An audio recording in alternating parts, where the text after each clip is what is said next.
Good morning. As the Spanish philosopher, as the Spanish philosopher Jorge Santayana once said, and echoed by Winston Churchill, those who forget the past are doomed to repeat it. Ladies and gentlemen, dear friends, that is why we are gathered here today, to tell our stories, that we may learn from them and hopefully never have to repeat the mistakes. These are the stories of two families, that of my father, the Rosases, and that of my mother, the Villareals. Both narratives are testament to the terrors and senselessness of war. Let us start with my father's story.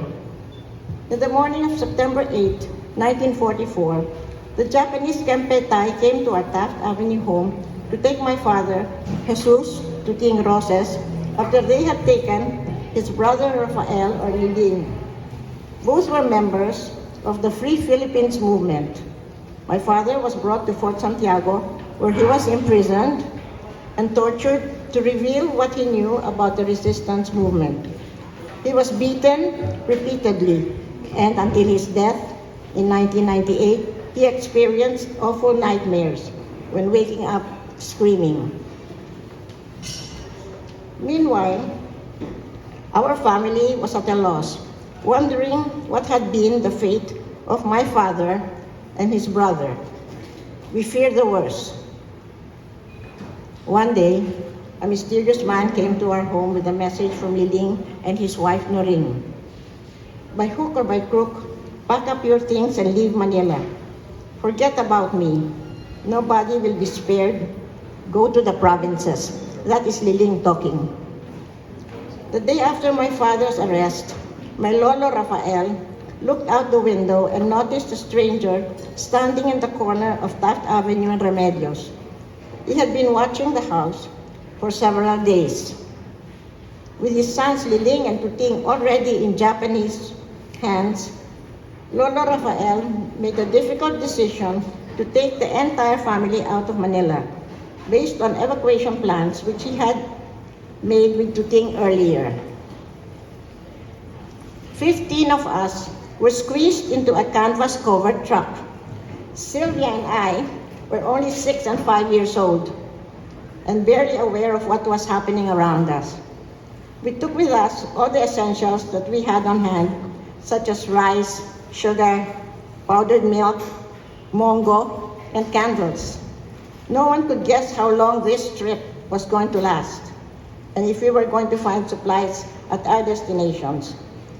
Lolo Rafael steered us to the deepest parts of Batangas, our province of refuge. He negotiated, convinced, and sometimes bribed those manning the sentry points to let us through. We hid in Batangas for months, moving from house to house to shake off any pursuers. My father, Tuting, managed to survive Fort Santiago, and we were reunited after the Battle of Manila. And the city was a smoldering pile of rubble and death. But what about his older brother, Liling? I feel that our story as a family during these terrible times would not be complete without telling you about the bravery and the ultimate sacrifice of Rafael Liling Roses Jr. He was one of the founders of the Free Philippines movement, together with J.B.L. Reyes, Lorenzo Tañada, and Antonio Bautista. This secret society of patriots worked with the Philippine Scouts and liaisoned with any and all anti-Japanese groups. He worked incognito as a respected businessman, using his office at the family-owned Ideal Theater along Avenida Rizal to meet with and disperse finances for the underground.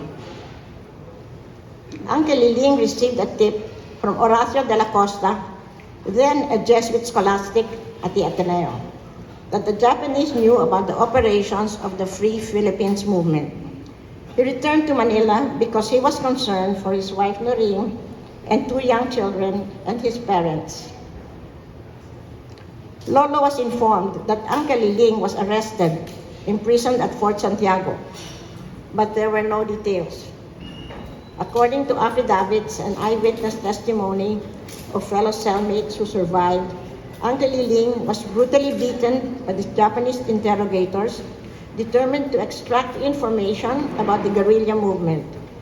The military police was unable to squeeze an iota of information from him, so he was packed off to Bilibid on May 16 for a sham court-martial trial, where he and the group of resistance leaders were sentenced to 35 years imprisonment.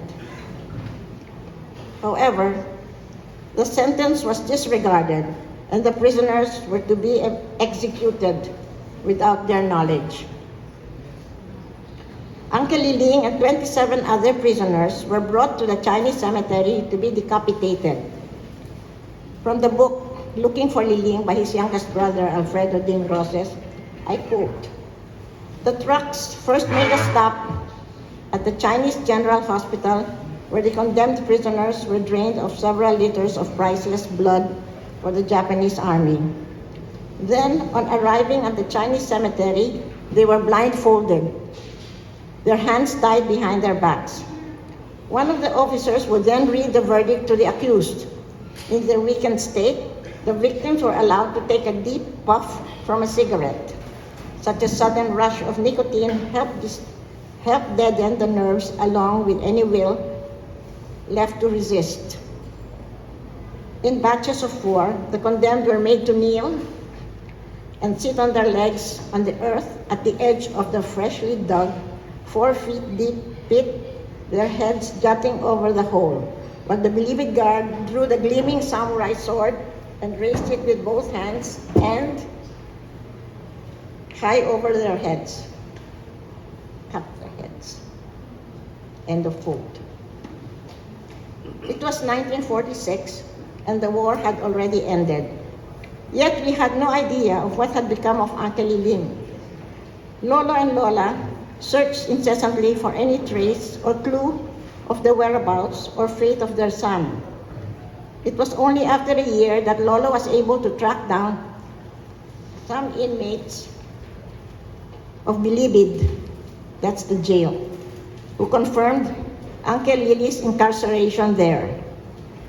From the penitentiary's files, a document was found with a list of names with the heading, "Military prisoners taken out of jail August 30, 1944 to an unknown destination."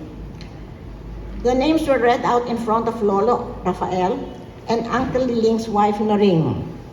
It read, "Nestor Reynoso, Vicente L. Reyes, Rafael R. Roses Jr." There was a pause after Liling's name and a painful silence. The unknown destination of these doomed men could only have been the Chinese cemetery, where the Japanese conducted their executions. On March 9, 1946, Lolo Rafael with U.S. Mortuary Department searched the cemetery grounds. I quote again from the book, Looking for Liling. "The men had dug a trench no deeper than 3.5 feet, when shovelful by shovelful, they turned up skulls and other bones that lay piled helter-skelter, one over the other.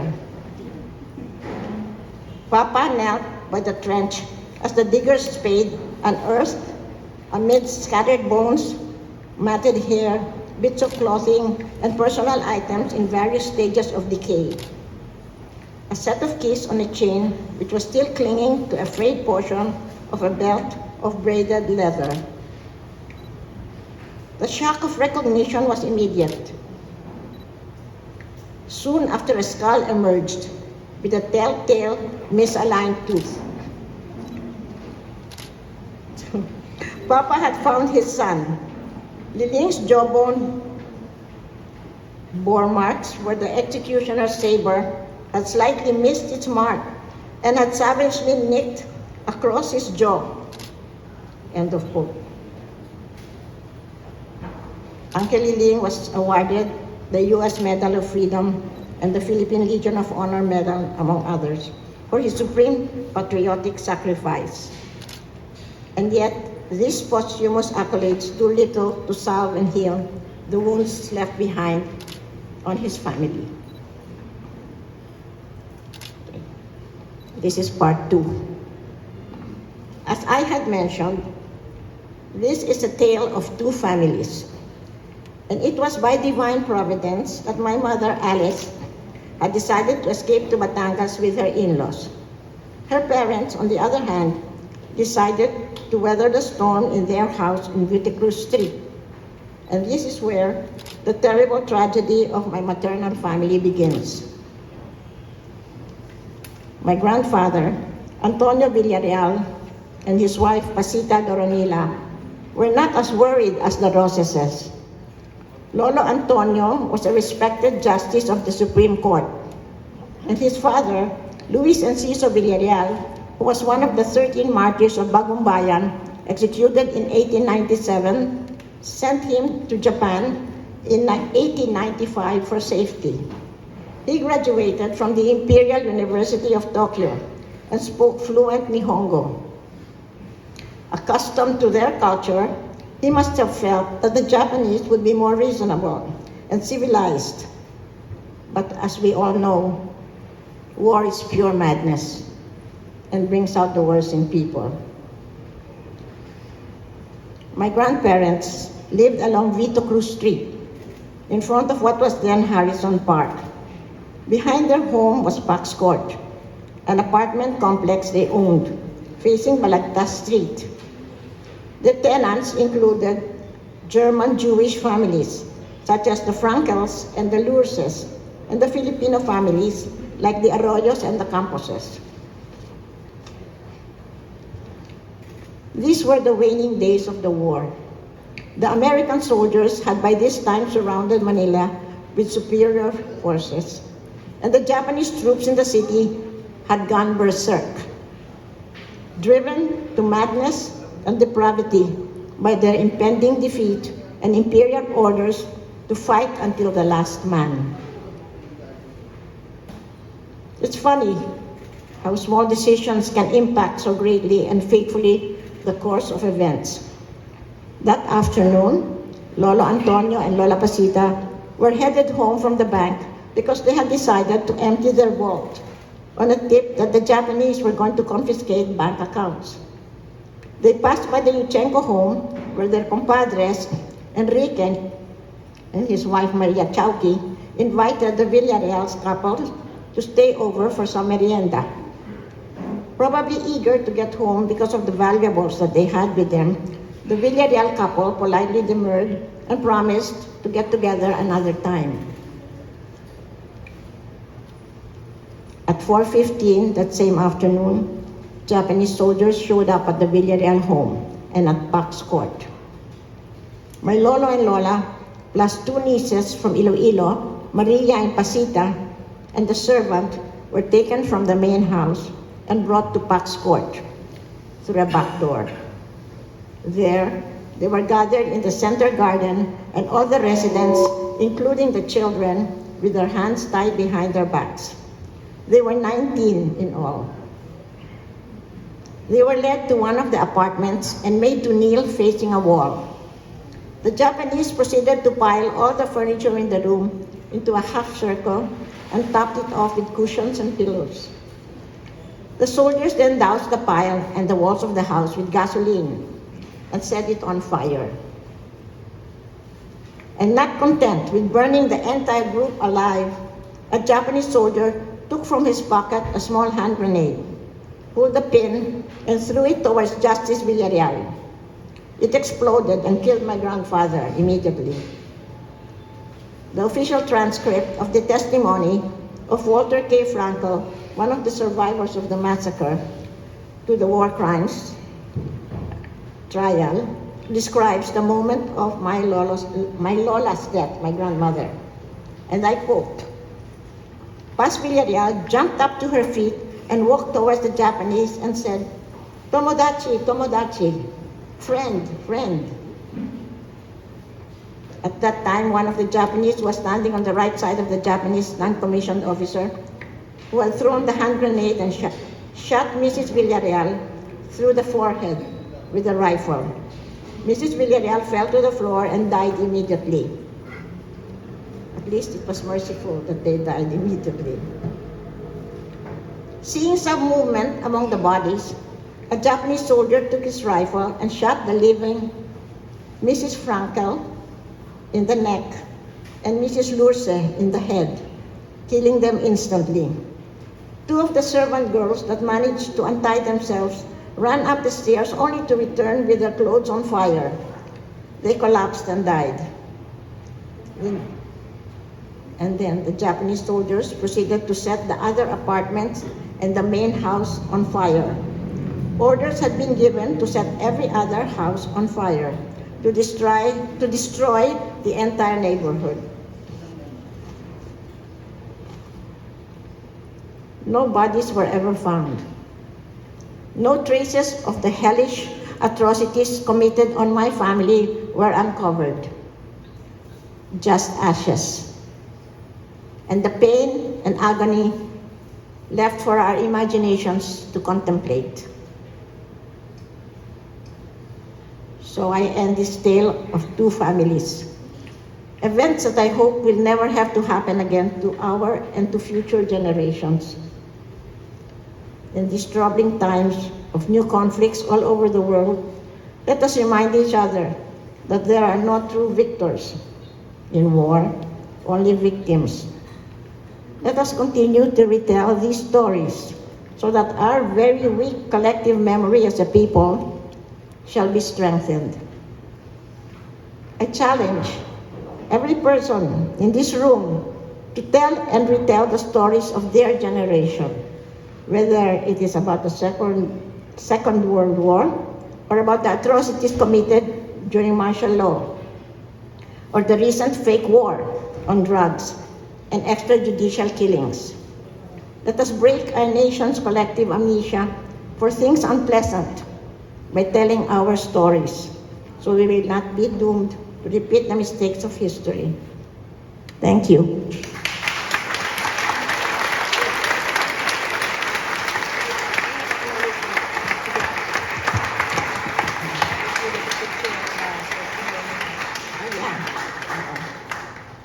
I would like to acknowledge my uncle, Alfredo Ding Roses, youngest brother of Liling and Tuting, who had the curiosity, patience, and courage to record, research, and relate these painful stories.